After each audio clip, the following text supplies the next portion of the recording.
Okay, good. Good to see you. Glad you're here. Yeah, thank you. We are in Zechariah. So here in this quarter, we spent a good amount of time in Hosea. Todd took us through Zephaniah, so a couple of lessons to give us an overview there. We're going to finish out this quarter in Zechariah. A little bit more to it. In fact, Zechariah is the longest of the minor prophets. There's another minor prophet with 14 chapters, but this has more words to it, so it's longer. Okay, is the way people look at that. So, just kind of a little bit of an overview. I want to hear from you. What do we know about Zechariah, and what do we know about this book? We're not deep detail here. Just what do we know? He was a contemporary of Haggai. Messianic, okay. He was a contemporary of Haggai. Contemporary of Haggai, okay. Same time. Probably overlapped with Daniel as well. Could have overlapped with Daniel, possibly. Yeah. Okay, good. Kind of time frame. What do you know about the time frame when this is written, or Same when? time as Haggai and Daniel. Yeah. So, what's the status of Israel at this point? When I was teaching Hosea, of course, we're talking about what was happening to Israel. Okay. Israel doesn't exist anymore. Yeah, captivity was coming. They don't exist anymore. Well, what about Judah? Captivity. You're in captivity now too. So I mean, we have fast forwarded 140 years or thereabout now, and so the captivity is going on. The captivity is kind of coming to an end. So that's another 70 years that has passed. Just kind of interesting to think about, some of these time markers here. So there are 27 men in the Old Testament named Zechariah. Just add some confusion. All right? So we kind of have to look for some markers to figure out, well, which Zechariah are we talking about? And there may be a couple of references where, I just don't know. They just don't know for sure on some of that. But Haggai and Zechariah were in Jerusalem at the same time, we find out. In fact, if you just slide over to Ezra real quick. Ezra chapter 5. Ezra chapter 5. We can add in another sort of a time marker here. Ezra chapter 5. Okay. Let's see here, verses 1 and 2. Now, Haggai the prophet and Zechariah the prophet, a descendant of Iddo, prophesied to the Jews in Judah and Jerusalem in the name of the God of Israel, who was over them. Then Zerubbabel, son of Shealtiel, and Jeshua, son of Jozadak, set to work to rebuild the house of God in Jerusalem. And the prophets of God were with them, helping them. Just kind of a time marker. So now, this is happening during a period of time where in Jerusalem, at least when Ezra was writing this, they're trying to rebuild the temple there. And so Haggai and Zechariah were there. I'm kind of thinking it was maybe in the latter part of their life, perhaps, at that point. But this is sort of about the time where some of these things are happening. So something else about the book of Zechariah is most would consider it to be an apocalyptic type literature. So what does that mean? What is that to us? An apocalyptic type literature. It reveals the spiritual realities behind what we see. In a similar vein to Revelation in the latter half. Well, there's other apocalyptic writings in the Bible, Revelation for sure, and little bits and pieces in other places too. Daniel is that way. Hosea's got some spots that are that way. And so it is a writing that is a revealing. But what else is there about that revealing that makes it different? It's supposed to be comforting. Well, sometimes. For if you're on the right side, it's Yeah. I'm not sure it's supposed to be comforting for everyone. Okay. But what else is there about apocalyptic type writing, generally speaking? Easy to understand? Why? Because the way that it's presented. Okay, so very often it's symbolic in nature, symbolic in writing, which makes you read it, and for us, here these many generations later sometimes, reading it going and so what is that supposed to mean? Because we may not understand the symbolism. I very much take it that those that were receiving the book or the letter probably understood the symbolism a little bit easier than we do. You know, sometimes we have to think that through. Very often, apocalyptic type writing is symbolic in nature. Zechariah, very much that way. You know, in these first few chapters, when we start looking at these visions that God gave Zechariah, very much that way. And we get into the last 3 or 4 chapters of the book. Well, I'm really anxious for you to tell me what some of that means. Okay? I'm anxious for you to tell me what any of it means. You know, it becomes very difficult in that way. But we're going to have to kind of measure that and weigh that against what we understand in the first part. You know, I want to show you here a timeline. Now, we looked at this once before when we were in Hosea, and I'm not saying everything in this timeline is lined up exactly right, okay? We're just getting some generalities. There would be some dates and times that scholars with lots of degrees debate some things, okay? I'm not smart to figure out some of that stuff, but you know, when we were talking about Hosea, generally in the timeline, we were way back here, and he was talking about prophesying the end of Israel was coming, you know, because of their sins. Well, we're past that now. When Todd was just sharing with us some things from Zephaniah, you know, Israel was no more at that point, okay? And Judah was kind of coming to an end of their time, you know, because of their sins. Captivity was coming. And so now when we're talking about Zechariah and Haggai that has been mentioned here, we're kind of down here, you know. Israel is no more a long time ago. Judah is no more 70 years ago or so. And so here is something about the time of his writing, you know, 500, 525, 530 BC is the time frame that we are in. I don't know, sometimes it's just helpful to me to kind of get some of those things in place and in order to understand, well, who was the audience, you know, and what was happening politically at the time. You know, when we were talking about Israel in the letter or book from Hosea, you know, who was the big power at that time that was coming in? Who was that? Assyria. The Assyria. They're no more. Okay, so the Babylonians came in and kind of wiped them out and took Judah. But guess what? They're no more. Now Persia, you know, is the ruling power, the Medo-Persian, you know, time period. Boy, in those days, it was pretty rough. I don't know why anybody would want to be a king. I've never understood this in biblical times. I don't know why anybody wanted to be king, because there was someone else that wanted to be king, maybe more than you did, and was willing to take you out to do it. And there was this period of time where there were some empires that were growing and very strong that had the power to take out many countries, even many kings. And that happened with the Assyrians taking over Israel, and then the Babylonians taking over on top of that, and now the Persian king. And so that's kind of where we are. Well, it's been rough on Israel. The Assyrians, they were brutal. They were just a brutal kind of people. And then when the Babylonians came, I don't know, some have said the Babylonians made the Assyrians look pretty easy. It was a brutal time. And so what has happened with the people of God and their captivity and all that has transpired has really been rough. And it's caught the attention of God. Now, remember, he was the one that helped these kings come to power, because he was trying to demonstrate to his people that, you know, I told you about this. I told you that if you did not repent and return to me, that others would come and take you over. And it's happened just as God said. But no, even in the eyes of God, as he looks at where his people are and what they've had to endure, we're going to come to a point here, we're going to see in some of the first chapters, where even God is saying, you know what?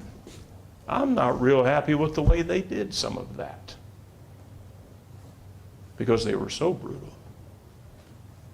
And God takes notice of that. Getting ahead of ourselves a little bit. But this is the big picture of some things that's going on. So as we're just making some introductory remarks and trying to get our heads in the right place, you have anything to add to that? Any thoughts that you could share with us?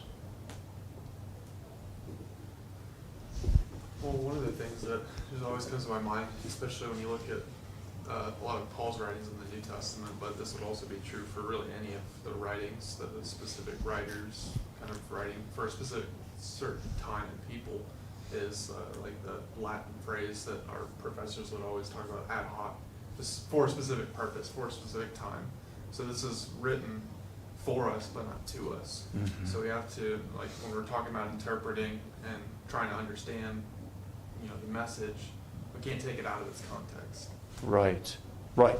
And that's kind of what we were saying earlier, where some of these things, I think, are hard for us to understand, some of the symbols, because it was not written to us. It was written to them. And I think they understood those things better than we do, or easier than we can. And yet, it's recorded for us here for a purpose. There's something here for us. There's something here that we can learn and take away from. And I'm finding a lot of things that we can kind of walk away with here from Zechariah. And so, even though it was written to some people a long time ago, it's very different circumstances going on and all of that, there's something here for us. And that's what I want us to walk away with, okay? There's some history that maybe we learn too. But no, I keep looking for, what do we take away from this? And I think we'll find some good things to walk away with. Other thoughts? Yeah, Tim? We need to keep in mind, this book is often misused by premillennial. Oh, okay. We need to talk about that a little bit, because you are so right. This book is misused in a lot of ways, but probably those who ascribe to the premillennial doctrine love it the most. They take this and they run with it. So we have to, okay, let's talk about this a little bit. Premillennialism. What is that? What is that doctrine? Make it simple. Break it down. Basically the belief that Christ will come and reign for 1,000 years on earth. Okay, so that's part of it. In fact, that's a major part of it. That Christ is going to return and reign on earth for 1,000 years. Okay, they're going to make a big point out of that. What else might we know about that doctrine? The rapture. The rapture. Most premillennialists are going to subscribe to this idea that when Christ comes again, he is going to rapture those in Christ from the dead, and we will live with him for that 1,000-year reign. That's generally a part of that doctrine. What else? And I realize, you talk to 3 different premillennialists, you'll come away with 3 different streets they're going down in some of their beliefs. We're talking very general here. But just even that term, premillennialism. Break that down. Millennium. Before the Millennium, Is 1,000 years. 1,000 years. Before. Pre is before. Okay, that's before the millennium. Okay, before 1,000 years. So the idea of that is, let's think this thing through a little bit. I better get to my note here, because I got some stuff written down on this. I want us to spend just a few minutes on this right here. The idea of most premillennialists is that God intended to establish a kingdom in Jerusalem, a kingdom on earth. And of course, there was that in the Old Testament, wasn't there? But now, what they're saying is that God had determined that he was going to establish a kingdom where Jesus was going to reign on earth in Jerusalem. That's why Jesus came. Here's what they would say. That's why Jesus came. But everything didn't go quite as God had planned. And the Jews hated Jesus. They rejected him. And God failed in his effort to establish a kingdom. Now, there's like 100 things wrong with that whole idea. Okay? But this is kind of the bottom line of where their doctrine comes from. And why Jesus has to come again. Because he has to come back and establish that kingdom. He came once to do that, but it didn't work as planned, and he got killed, so God had to raise him and take him back to heaven. But we should have confidence that when God sends him the next time, it's going to work as God planned. I'm seeing some problems with this idea. What do you think? I mean, what is the issue here? God is fallible. Yeah, that God messed up. That God had a bad plan. You know, that God did not have power to overcome. I mean, there's like everything wrong with this plan, okay, this idea. But that is the bottom, that's the crux of what premillennialism is about, where it came from. What if he fails the second time? Well, why would we have any confidence that if he does this again, that he's not going to fail again? I mean, this is the absurdity of it all. I totally reject the idea that God's plan failed. But in fact, I think Scriptures teach us, prophets tell us, that the plan was exactly as God designed. Jesus and his purpose was fulfilled. He came to be that perfect sacrifice from God. Jesus was the sacrifice that God offered. He had to come and live in the flesh and blood, that he could be sacrificed that way. God demonstrated his power, raising him from the dead, which in fact is why we have hope of a resurrection. This was God's plan. But the very idea that they would think and believe that somehow God's plan didn't work, and so now Jesus has to come back and give this a second try is just insane to me. But now, do we understand why? Why so many religious folks would be concerned about Israel? That even from a national standpoint, that we should have influence to not let Israel, be destroyed or Israel go away, because again, well, that would thwart God's plan. And so we have to help God out here and make sure that Israel survives so that the Lord has a place to come back to and have a throne to reign on. Well, here's another problem, isn't it? But now, do we understand, this is part of this big picture why there are those, you see signs in people's yards, pray for Israel, save Israel. And I'm not against that nation established by the UN that's called Israel. I'm not against them by any means. But in the big spiritual picture, that little country of Israel doesn't mean anything. Israel of the Bible is no more. And has been no more since 70 AD. So that's really not part of the picture. But to a premillennialist, they would say that we have to save Israel because this is part of God's plan. Joe, So, yes. just a sidebar on this. From a political standpoint, this is the reason that Truman spearheaded the establishment of the nation of Israel in 1948 Yeah, to kind of help this process along. that's right. The teaching of these doctrines and theories that has permeated government, our government, has been amazing to me.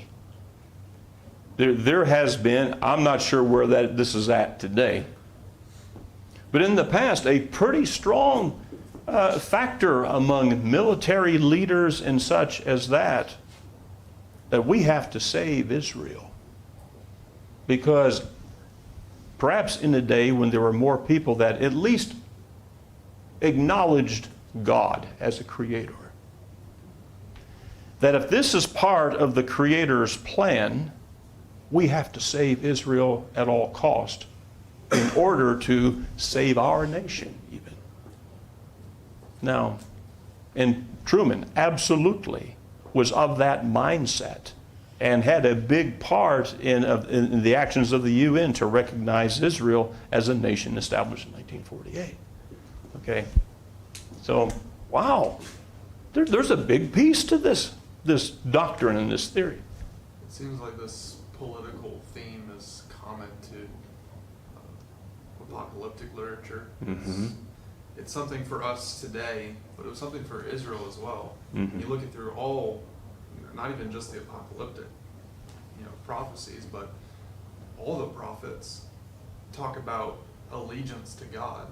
Israel rejected God as their king, and so, and they wanted to serve other gods, and they wanted to be like other nations. So these political or theopolitical themes run through all of Israel's history, and we can't ignore that today either, because it's the same idea of us serving other things, of idols that look different today than they used to, but there's still that idea idols. of who is our allegiance Yeah. to? Is it to God or is it to someone else? Absolutely. Or something else? As we say, all things are different, but all things are still the same. When it comes back to some basic things, there's nothing new under the sun. So, okay, so we spent a little time just thinking about this whole premillennial thing because we need to understand that there are a lot of preachers today who go to Zechariah, and man, they're going to take a stand right here in Zechariah that all the prophecies in Zechariah are talking about things that are still yet to happen. These things have still not taken place, that it's all talking about the end times. I don't believe that. I believe there's a lot of prophecies in Zechariah, but I believe all those have been fulfilled. It's talking about circumstances that were pertinent to them in that day, and there are messianic prophecies talking about the time of the Lord. He's already been here. He has fulfilled all prophecies. And so to take any part of Zechariah and try to somehow make that a part of a plan that has not yet taken place, I think is totally misusing the text. I hope that as we go through it and we look at these visions that God gave to Zechariah and some of these things, I don't expect that we're going to understand every aspect of it. I don't. I'll just say, I don't. You may understand some things that I don't get. But in the big picture, what I do see and understand is God had a purpose in writing this to his people at that time. I think it's a letter to a great degree of encouragement and comfort. And the things that he talks about going to take place, I believe many of them saw take place.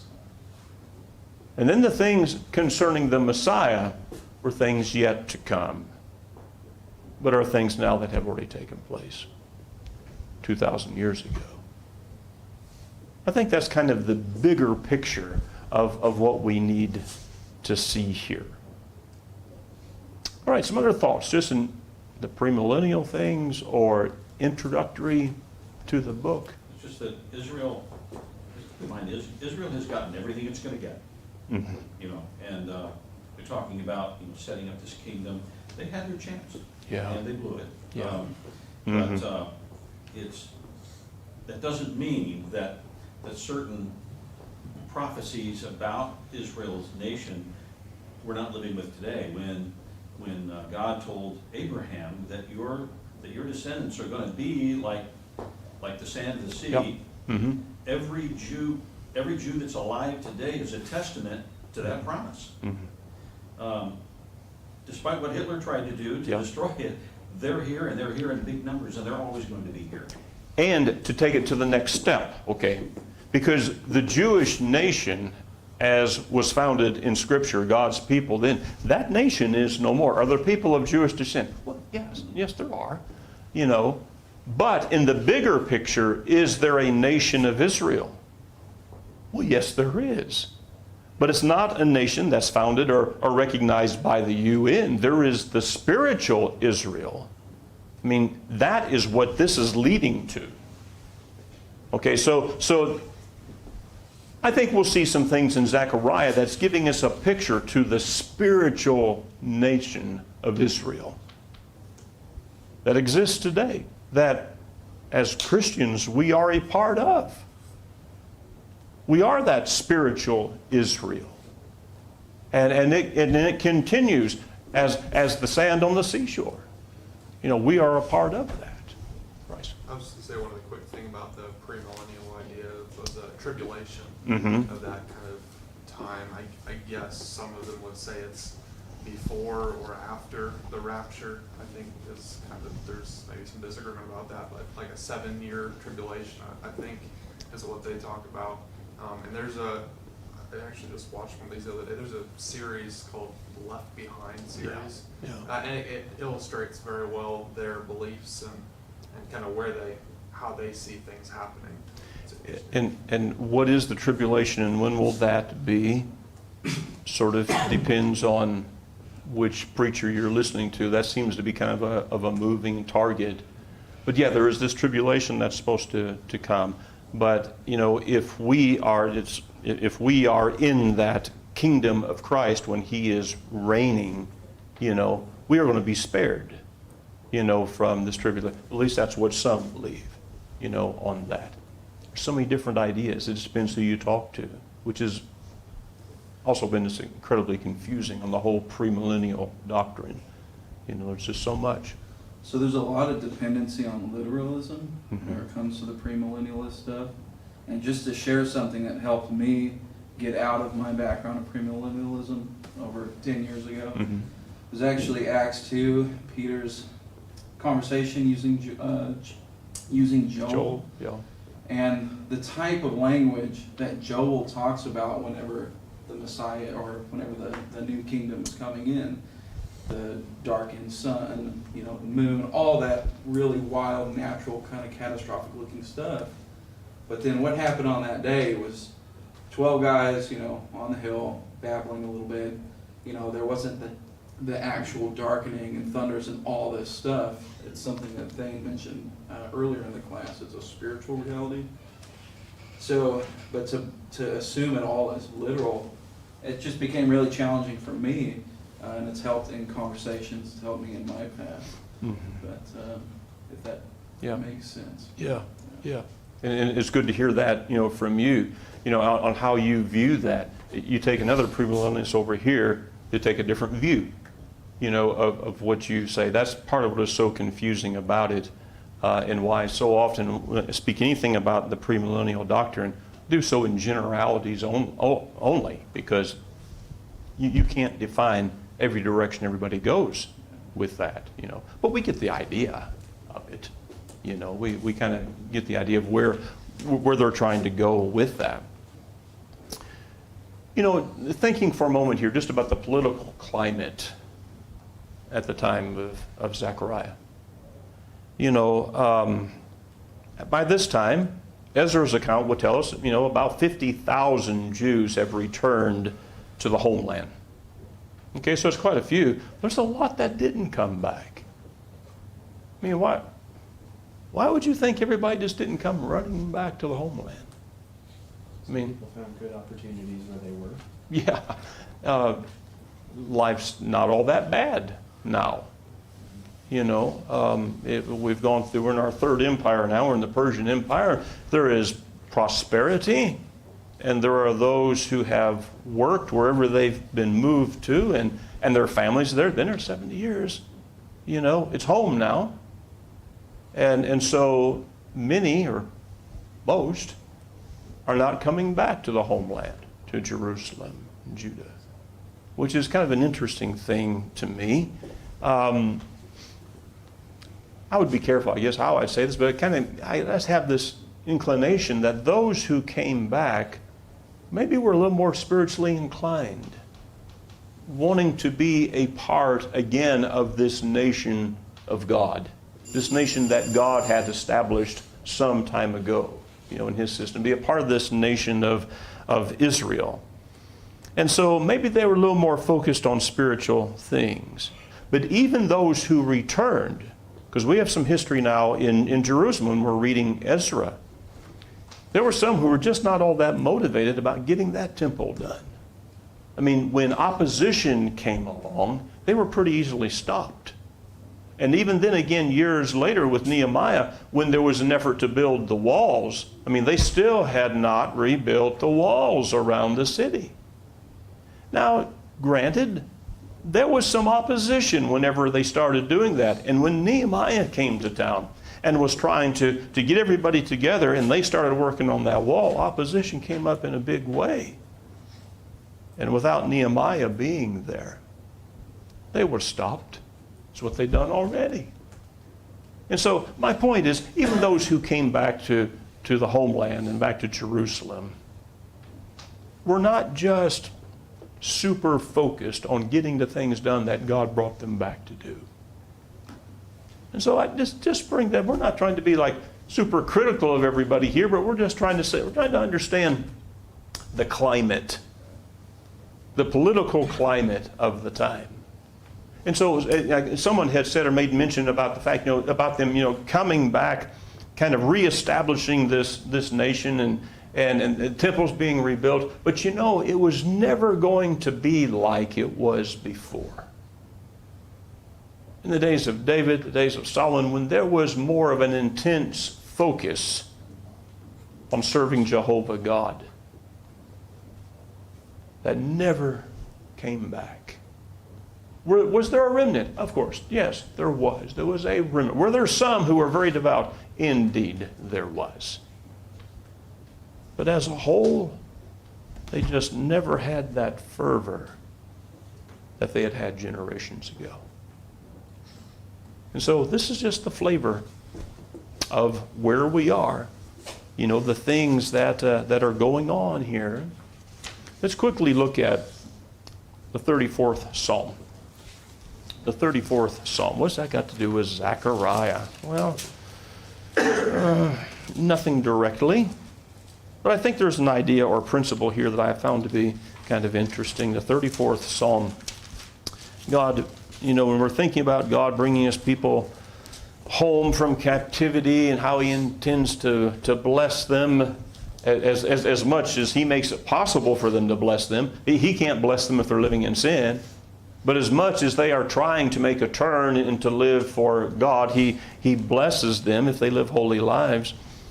And, this is the message is one about God being with them. Bring in 34th Psalm, verses 15 and 16. Okay, something David had written sometime earlier. The eyes of the Lord are on the righteous, and His ears are attentive to their cry. The face of the Lord is against those who do evil, to cut off the memory of them from the earth. It's an overview point. God is not going to miss anything that's going on. And particularly when it comes to the lives of His people, God's eyes are on the righteous. He sees the righteous. He is attentive to their cry. And just like there have been those in captivity who were still intent and focused on serving Jehovah God, who have petitioned Him in prayer, He knows who they are. And He has heard their cries. He always has. He still does. Paul says in 2 Timothy chapter 2, around verse 19, somewhere in there, Paul even says, the Lord knows those who are His. That's still true today. God knows His people. And I think that's the point here. And the point of Zechariah. God knows His people. This is about His people. And it's God telling them what He is going to do and in what ways they'll be blessed if they'll listen to Him, if they'll be the holy people that they are supposed to be. So we're trying to now start to establish the big picture here. And the big picture is what God has always wanted and what He has always desired from the beginning is to have His own people that are a special people, a spiritual people, that are a holy people. That has never changed. Still hasn't changed. That's what God desires. I think we need to take up with that point on Sunday because there might be a thing or two more to say about that as we move forward. So look, we're trying to work through the rest of this lesson number 1 on Sunday. I'm going to hand out lesson number 2, and we're going to start working through some of these visions. On Sunday, we're going to start working through some of them. So I want you to do a little bit of reading there, and I have some very simple questions for you here, okay? For lesson number 2. Thank you so much for being here tonight.